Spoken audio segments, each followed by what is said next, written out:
삶은 선택의 연속이라고 할 수 있겠습니다. 우리는 살아가면서 참 선택 같은 것들, 선택을 많이 하죠. 어떻게 말할까, 어떻게 행동할까도 당연히 선택이고요. 사람들이 질문하면 어떤 것을 답할까, 또는 나에게 주어지는 시험에서 왼쪽으로 갈까, 오른쪽으로 갈까도 선택이고요. 인생의 큼지막한 것들, 어디로 이사를 갈까, 어떤 진로를 선택할까, 나의 아이에게 어떻게 살라고 이야기할까. 인생이란 건 선택의 연속이다. 선택이 곧 인생을 만든다라고 이야기할 수 있겠습니다. 선택이 이렇게 중요하다 보니까요, 또 부작용도 있습니다. 그 힘만큼 우리는 선택할 때 불안해하고 두려워한다라는 거죠. 이 선택이 잘못된 것이면 어떡하지? 이 선택을 통해서 내가 결과를 감당할 수 없는 것이면 어떡하지? 그래서 선택하고서도 우리는 불안해하기까지 합니다. 이것이 정말 맞는 선택이었을까? 그래서 오늘 우리가 잘 선택하는 법에 대해서 성경으로부터 한번 배워보면 좋겠습니다. 바로 요셉이 어떤 선택을 했는가? 요셉도 또한 인간이기 때문에 선택의 기로에 설 때가 있었는데 어떤 선택을 하였고 그로부터 우리가 무엇을 배울 수 있을까? 요셉을 통해 선택을 배워보기를 원합니다. 하나님이 우리의 삶을 사랑하시기 때문에 우리 삶에서 중요한 선택에 대해서 지혜를 분명히 요셉 안에 숨겨두셨으리라고 믿습니다. 오늘의 말씀, 담대히 선택하십시오입니다. 오늘의 본문은 우리 성도님도 잘 아시는 말씀이시죠? 요셉은 선택의 기로 위에, 참으로도 달콤한 선택의 기로 위에 서 있는 내용이 오늘 등장하고 있습니다. 이른바 보디발의 아내의 유혹의 이야기죠. 요셉의 인생은 참으로 기구합니다. 지금 팔려와서 노예로 살고 있을 때이죠. 형제들이 배신을 했고 그래서 미디안 상인들에게 팔려서 보디발이라고 하는 바로의 친위 대장의 집에 노예로 팔려와 있습니다. 그래도 요셉은 참 열심히 일했는 모양입니다. 그래서 보디발한테 인정을 받아서 한 자리 차지하고 있었거든요. 그런데 그런 요셉에게 오늘 굉장한 선택의 유혹, 선택의 기로가 찾아옵니다. 이른바 성공, 권력과 쾌락의 유혹이 선택의 형태로 주어집니다. 보디발의 아내가 너 나랑 불륜을 저지르자, 너 나랑 성적인 관계를 맺자, 동침하자라고 유혹하기 시작한 것이죠. 이건 요셉에게 단순히 불륜을 일으킨다 만다의 문제가 아니었습니다. 이것은 인생이 어느 정도 내가 가진 가능성 안에 사람의 생각으로는 굉장한 역전을 맞이할 수 있는 기회, 성공의 기회, 권력을 얻을 수 있는 기회고 쾌락을 만족할 수 있는 기회였습니다. 성경을 보면은 보디발의 아내가 무수하게 요셉을 유혹하는 것을 보는데요, 그 말인즉 보디발은 집을 비울 때가 많았다는 거죠. 설마 보디발이 집에 있는데 유혹을 했겠습니까? 보디발의 아내는 그만큼 집에서 많은 것들을 행사할 수 있는 시간이 많았고 최고의 권력자로서 많은 것을 행사할 수 있는 사람이었죠. 그런 사람과 비밀 연인이 된다? 이제 요셉에게는 아무도 뭐라고 하지 못할 겁니다. 이 집안에서 누가 요셉에게 감히 뭐라고 하겠습니까? 요셉은 굉장한 권력의 기회를 잡게 된 거죠. 그 요셉은 사실 성적인 쾌락에도 충분히 관심이 있을 수 있는 나이였습니다. 17세 소년의 때 이후에 팔려온 것이기 때문에 얼마나 그런데 호기심과 갈망이 많았겠습니까? 게다가 힘든 생활, 외로운 생활, 타지 생활하니 그런 것들은 굉장히 달콤한 유혹으로 찾아왔을 겁니다. 세상 사람들의 눈으로는 대단한 기회가 찾아왔다는 거죠. 이 집의 최고 권력자에게 잘 보여서 권력을 얻고 쾌락을 얻을 수 있는 길. 그런데 우리는 요셉이 어떤 선택을 했는지 잘 알고 있죠. 오늘 본문은 요셉이 어떤 선택을 했는지, 왜 그랬는지에 대해서 이야기를 하고 있습니다. 요셉은 먼저 그 아내를 결코 건드리지 않고 자신의 정직함을 지키는 모습을 보입니다. 나는 결코 당신과 몸을 섞지 않겠어, 그렇게 하지 않겠어 라면서 그 달콤했던 유혹, 성공과 권력과 쾌락의 유혹을 거절합니다. 그리고 본문은 왜 요셉이 그렇게 했는지, 왜 이런 기회를 걷어찼는지 이야기를 하죠. 창세기 39장 9절에 요셉은 이렇게 이야기를 합니다. 그런즉 내가 어찌 큰 악을 행하여 하나님께 죄를 지으리까. 아멘. 요셉이 그렇게 답했던 이유는요, 그 선택의 기로에서 불륜의 유혹, 성경과 쾌락과 권력의 유혹을 선택하지 않은 이유는 당장의 그것들이 맛있어 보였기 때문에, 맛 없어 보였기 때문이 아니었습니다. 그것은 바로 요셉이 그 순간에 당장의 쾌락 앞에 서 있는 것이 아니라, 당장의 권력 앞에 서 있는 것이 아니라 하나님 앞에 서 있기 때문이었습니다. 그래서 요셉은 다른 기준이 있었으니 다른 선택을 했었던 거죠. 그런데 사실 현실은 냉정하죠. 이렇게 멋있는 모습을 보였으면 좋은 인생이 주어져야 될 것 같은데, 사실 냉정한 현실이 주어지는 것을 우리는 계속해서 읽게 됩니다. 권력자의 말에 동의하지 않았으니 이제 그 권력자의 보복을 감당해야 할 때이죠. 보디발의 아내는 도리어 요셉을 고소합니다. 나의 성적인 유혹을 받아주지 않으니까 저 자식이 나를 성폭행하려고 했다라면서 모함을 하죠. 그러나 요셉은 여기다가 말을 덧붙일 수 없어요. 억울하다라고 말할 수 없어요. 누가 믿어주겠습니까? 이 권력자의 말을 믿어주지. CCTV가 있는 것도 아닌데.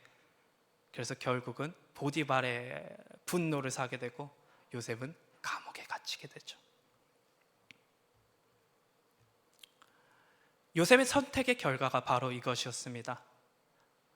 그것을 받아들였다면 이런 일은 일어나지 않았겠죠. 당장의 권력과 쾌락을 얻었겠죠. 그런데 요셉은 다른 선택을 했고 다른 결과를 맞이하게 됩니다. 그러나 성경의 재미있는 것은 여기로부터 역사가 시작된다는 것이죠. 하나님 바로 그 순간부터 세상의 편견과 법칙을 넘어서는 자신의 역사를 이어나가기 시작하십니다. 어떤 일이 일어나느냐?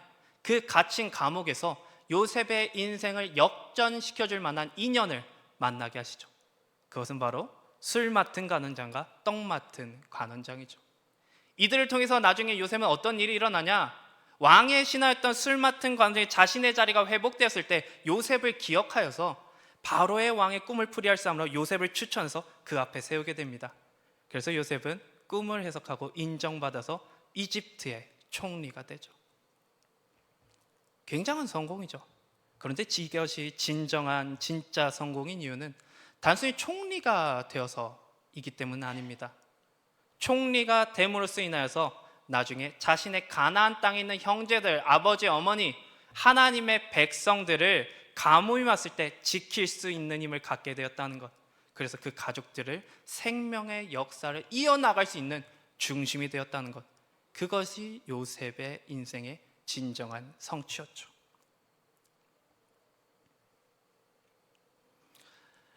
요셉의 선택은 분명 처음에는 어리석어 보이는 것이었습니다. 권력을 차버리는 일이었고 쾌락을 차버리는 일이었고 도리어 답답하고 막막한 감옥에 갇히는 선택을 한 일이었습니다. 그런데 하나님이 일하기 시작하시자 역전이 일어나고 도리어 생명의 역사의 중심이 되는, 오늘 성경에서 역사의 중심이 되는 놀라운 반전이 있었다는 거죠. 요셉의 선택에는 그런 이야기가 숨어 있습니다. 서두에 제가 우리는 선택할 때 불안하다고 했죠. 두려움에 떤다고 했습니까? 왜 우리가 선택하고 불안하고 두려울까요? 실패할 것 같기 때문입니다. 선택하고서도 결국 이것이 실패하는 선택이었던 것 같기 때문입니다. 그러나 우리는 요셉의 선택으로부터 적어도 두 가지를 배워보고 여기로부터 시작할 수 있어야 됩니다. 첫 번째는 바로 이것입니다. 우리는 다른 선택을 할 수 있다는 겁니다. 세상에는 한 가지 선택만이 존재하지 않습니다. 권력을 선택하는 것, 성공을 선택하는 것, 쾌락을 선택하는 것, 많은 것을, 이기심을 채우는 것을 선택하는 것, 그것이 기준이 되고 그것 앞에 서는 선택만이 존재하지 않습니다. 우리는 하나님이 살아계시기 때문에 하나님 앞에 서서 하나님을 향하여 다른 선택을 할 수 있다는 거죠. 그것이 요셉의 선택의 첫 번째로 가르쳐 주는 것이고요. 두 번째 요셉의 선택이 가르쳐 주는 것은 이것입니다. 그러나 그것이 맞은 선택이라는 겁니다. 더 놀라운 것은 당장의 실패가 찾아온다고 할지라도, 당장에는 손해본다고 할지라도, 당장에는 도리어 그것을 통해 인생이 무너진다고 할지라도 그것이 맞는 선택이라는 겁니다. 요셉의 선택은 그런 놀라운 진리를 우리한테 알려주고 있죠.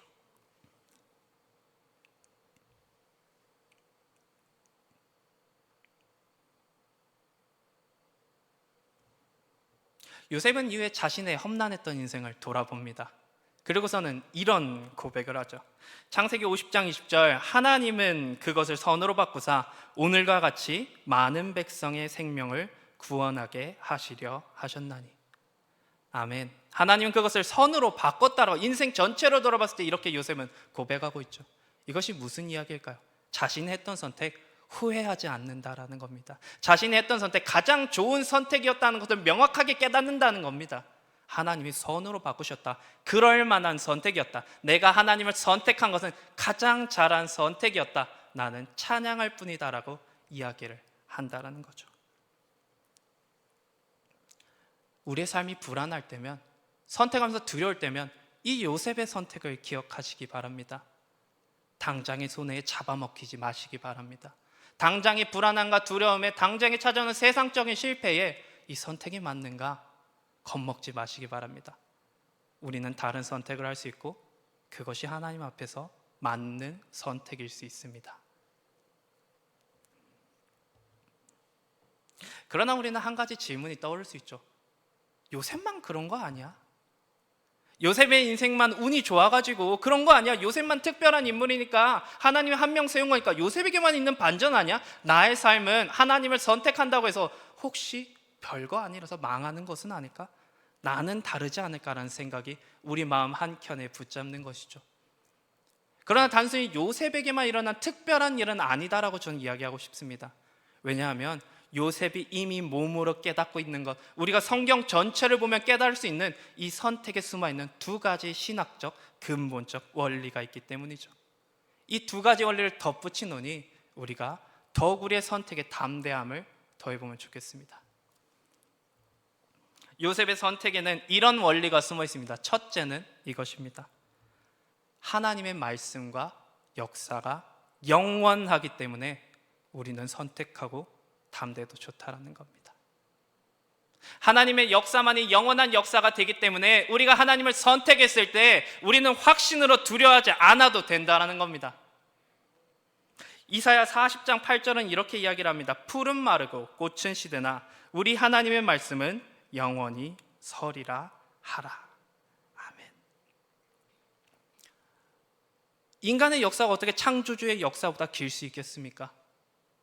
100년도 잘 살지 못하는 인간의 역사가 영원을 살아가는 하나님의 역사에 어떻게 비길 수 있겠습니까? 하나님의 말씀만이 영원하다는 것이 성경이 선포이며 우리가 예배 때 만나는 하나님의 능력입니다. 그러니 우리는 하나님을 선택할 때 인간의 역사가 어떻게 흘러가는가, 당장의 실패가 어떻게 주어진가, 그래서 나에게 일어나는 일들이 어떤 것인가, 감옥에 갇힌다고 할지라도 그러나 하나님의 역사가 계속 흘러가서 그것만이 완성되리라, 그것만이 이루어지리라, 거기서 나는 제자리를 찾으리라, 이것이 열매 맺으리라, 두려워하지 않고 담대히 선택해도 좋다라는 거죠.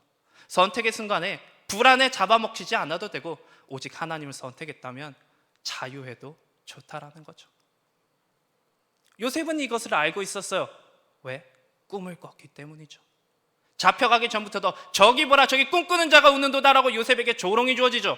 이건 사실 조롱이 아니에요. 부러움의 대사지. 요셉은 어렸을 적부터 하나님의 꿈을 꾸었죠. 하나님이 자신의 삶을 이끌어가는 역사의 꿈을 꾸었죠. 그러니 모든 선택의 순간에 알았다는 겁니다. 이건 다 지나가는 것이고 하나의 역사만 영원할 것이다. 그러니 나는 하나님 앞에서 선택하여 열매 맺으리라. 첫 번째 원리는 이것입니다. 하나님의 역사만이 영원하다. 그러니 하나님을 담대히 선택해도 좋다. 두 번째 요셉의 선택에 숨어있는 근본적인 원리는 이것입니다. 둘째는 반드시 이 선택의 의미가 다시 밝혀진다라는 겁니다.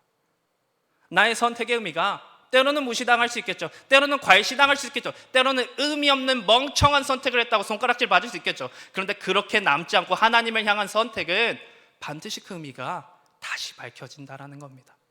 그렇다면 우리가 두려워할 이유가 없다라는 거죠.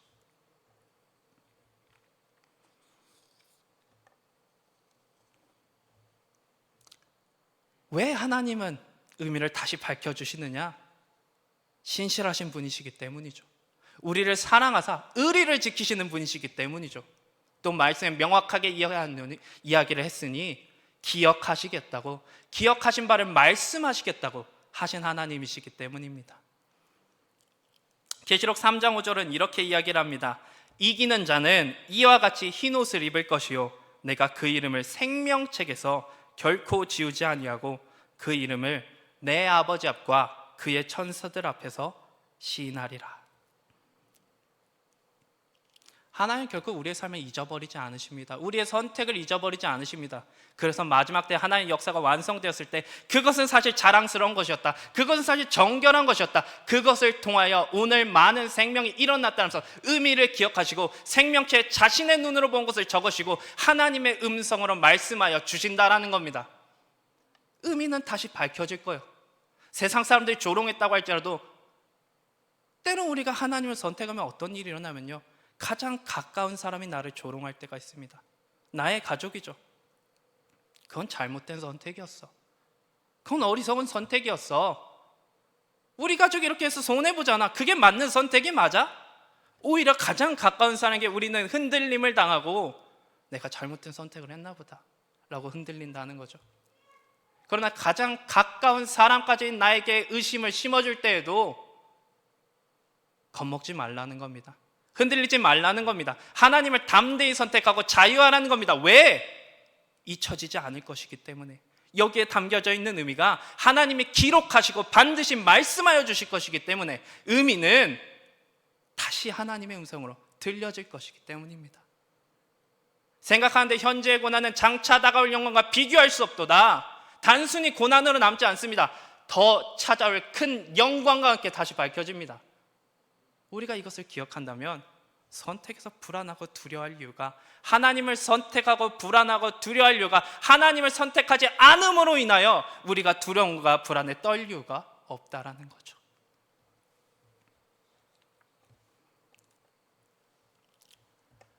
신학자 몰트만은 의미의 종말론적 특성을 말한 바가 있습니다. 너무 어려운 말인가요? 좀 쉽게 얘기하면 의미는 마지막에 가서 밝혀진다라는 겁니다. 이를테면 이런 거죠. 우리가 한 아이를 보면, 전쟁통에 한 아이가 태어나면 그 아이를 보면 소망이 느껴집니다. 가슴 벅찬 기쁨이 떠오릅니다. 근데 이건 사실 이상한 일이에요. 아이가 이 상황을 타개할 만한 힘이 없잖아. 갓난아이인데 무슨 힘이 있습니까? 여기에 무슨 소망의 가치가 있고 무슨 소망의 힘이 있습니까? 갓난아기예요. 아주 작고 물건 하나 들어올지 못하고 총알 하나 막지 못하는 아이예요. 그런데 왜 우리는 소망을 느낄까요? 이 아이가 잘할 것을 알기 때문입니다. 이 아이에게 미래가 있다는 걸 알기 때문입니다. 우리는 이미 갓난 아기를 볼 때부터 그 의미를 지금 작으니까, 지금 약하니까라고 이야기하지 않습니다. 저 미래에 자랐을 때 이 아이는 다른 일을 할 수 있으리라 소망이 있도다라고 이야기를 하죠. 내 삶의 의미도 동일해요. 오늘만 보고 평가해서는 안 됩니다. 지금 세상이 나를 조롱한다고 해서, 지금 내가 가난하다고 해서, 내가 힘이 없다고 해서, 지금 내가 아무 말 못하는 사람이라고 해서 하나님을 선택된 도리어 선해봤다고 할지라도 오늘에 갇혀서는 안 된다는 거죠. 그래서 어떤 역사가 마지막에 이루어질 것인가, 그거로부터 거슬러서 보면은 나는 오늘 가치 있다, 나는 잘 선택했다, 하나님이 여기서부터 일하실 것이다, 나는 소망을 향해 나아가는 것이다. 우리는 나의 선택의 의미를 세상에게 맡기지 말자라는 겁니다. 오늘의 편견에 맡기지 말자라는 겁니다. 하나님의 역사로부터 거슬러서 밝혀져 옵니다. 선택의 의미는 다시 밝혀집니다.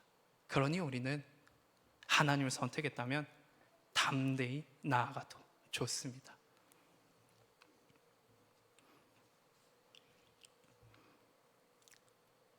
그러니 저는 이렇게 성도가 살아야 된다라고 생각을 합니다. 더 이상 사람에게 묻지 마시고요, 문화에게 묻지 마시고요, 요새는 AI도 잘하잖아요. AI에게도 묻지 마시고요, 인터넷에도 묻지 마시고요, 뉴스에게 묻지도 마시고요, 예배에 나와 하나님께 물으시기 바랍니다. 하나님, 내 삶에 중요한 순간이 있어요. 내 아이한테 뭘 가르쳐야 될까요? 하나님, 내 삶에 중요한 순간, 내가 어디로 가서 어떻게 살아야 될까요? 하나님, 내 가족과 어떤 관계를 용서해야 됩니까? 같이 가야 됩니까? 어떤 관계를, 어떤 선택을 해야 됩니까? 세상에 묻지 말고, 세상은 이런 얘기하죠. 너 바보야? 손해보지 마 라고 이야기하겠죠. 근데 하나님은 다른 이야기 하시겠죠. 그래서 어떻게 사랑을 이루겠니? 하나님께 물으시기 바랍니다. 하나님의 역사만이 영원하고 하나님께서 의미를 다시 밝혀주실 것이기 때문입니다. 그리고 그러함으로 인하여서 오직 하나님 사랑과 이웃 사랑을 선택하는, 기로에서 하나님의 뜻을 선택하는 우리 성도님이 되시기를 바랍니다. 선택하시는 것은 무수하게 많습니다. 이기심도 있고요, 욕심도 있고요, 쾌락도 있고요, 권력도 있고요, 부도 있습니다. 그러나 우리가 선택할 것은 하나님 앞에서 선택하는 것. 내가 이 사람께 사기치면, 이 사람한테 거짓말, 이 사람을 계속해서 등쳐먹으면 내가 많은 이득을 볼 수 있는데 나는 존중과 배려를 선택해야지. 내가 이기적으로 굴면 내가 더 많이 가질 수 있는데 나는 사랑을 선택하고 같이 걸어가야지. 나는 하나님을 사랑하는 믿음을 선택하고 하나님과 살아가는 소망을 선택하고 하나님과 함께 이루는 사랑을 선택해야지. 이렇게 하나님을 선택하라는 겁니다. 그럼 그때 우리한테는 말씀이 주어진다라고 확신합니다. 그 말씀은 무엇이냐? 요한일서 4장 18절입니다. 사랑 안에 두려움이 없다.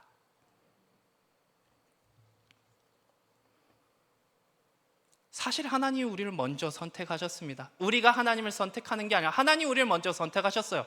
이것이 무슨 의미냐? 우리의 선택은 응답일 뿐이라는 겁니다. 먼저 선택하신 하나님에 대한. 그리고 혹시 내가 선택했는데 하나님은 나를 선택하지 않으시면 어떡하지? 이런 걱정할 필요도 없어요. 내가 선택하는 순간 하나님의 먼저 있던 선택이 일하기 시작하십니다. 우리는 배신당할 일이 없어요. 반드시 응답하신 하나님 앞에서 선택했다면 담대할 일만 남았습니다. 혹시 지금 삶에서 선택해야 되는 순간에 있는데 불안과 두려움이 나를 찾아오시는 분이 있으십니까? 또는 이미 삶에서 중요한 선택을 해버렸는데 이게 맞나? 흔들리고 있고 이 선택을 지킬 힘이 과연 나에게 있는가? 사정없이 흔들리는 분이 계십니까? 그렇다면 저 요셉으로부터 배우십시오. 뭐라고 했는가? 요셉이 그 선택에 대해서 뭐라고 했는가? 내가 어찌 하나님 앞에 죄를 짓겠느냐?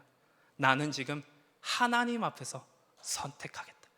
그리고 요셉이 그 인생의 마지막에 가서 자신의 선택의 의미를 어떻게 밝혔는지 보시기 바랍니다. 하나님이 다 선으로 바꾸셨다. 이것이 요셉의 고백이었습니다.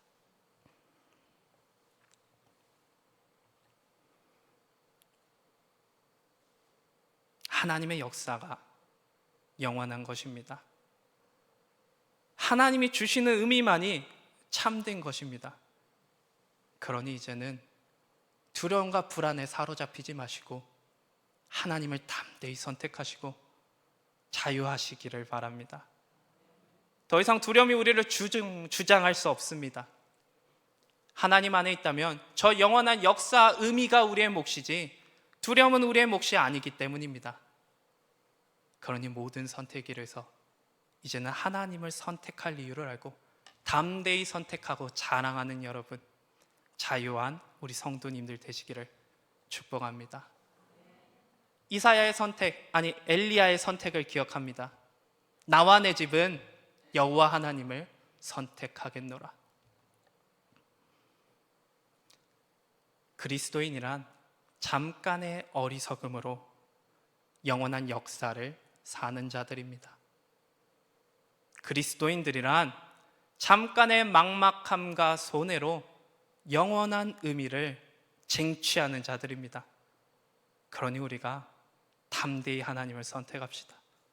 나와 내 집이 하나님을 선택합시다.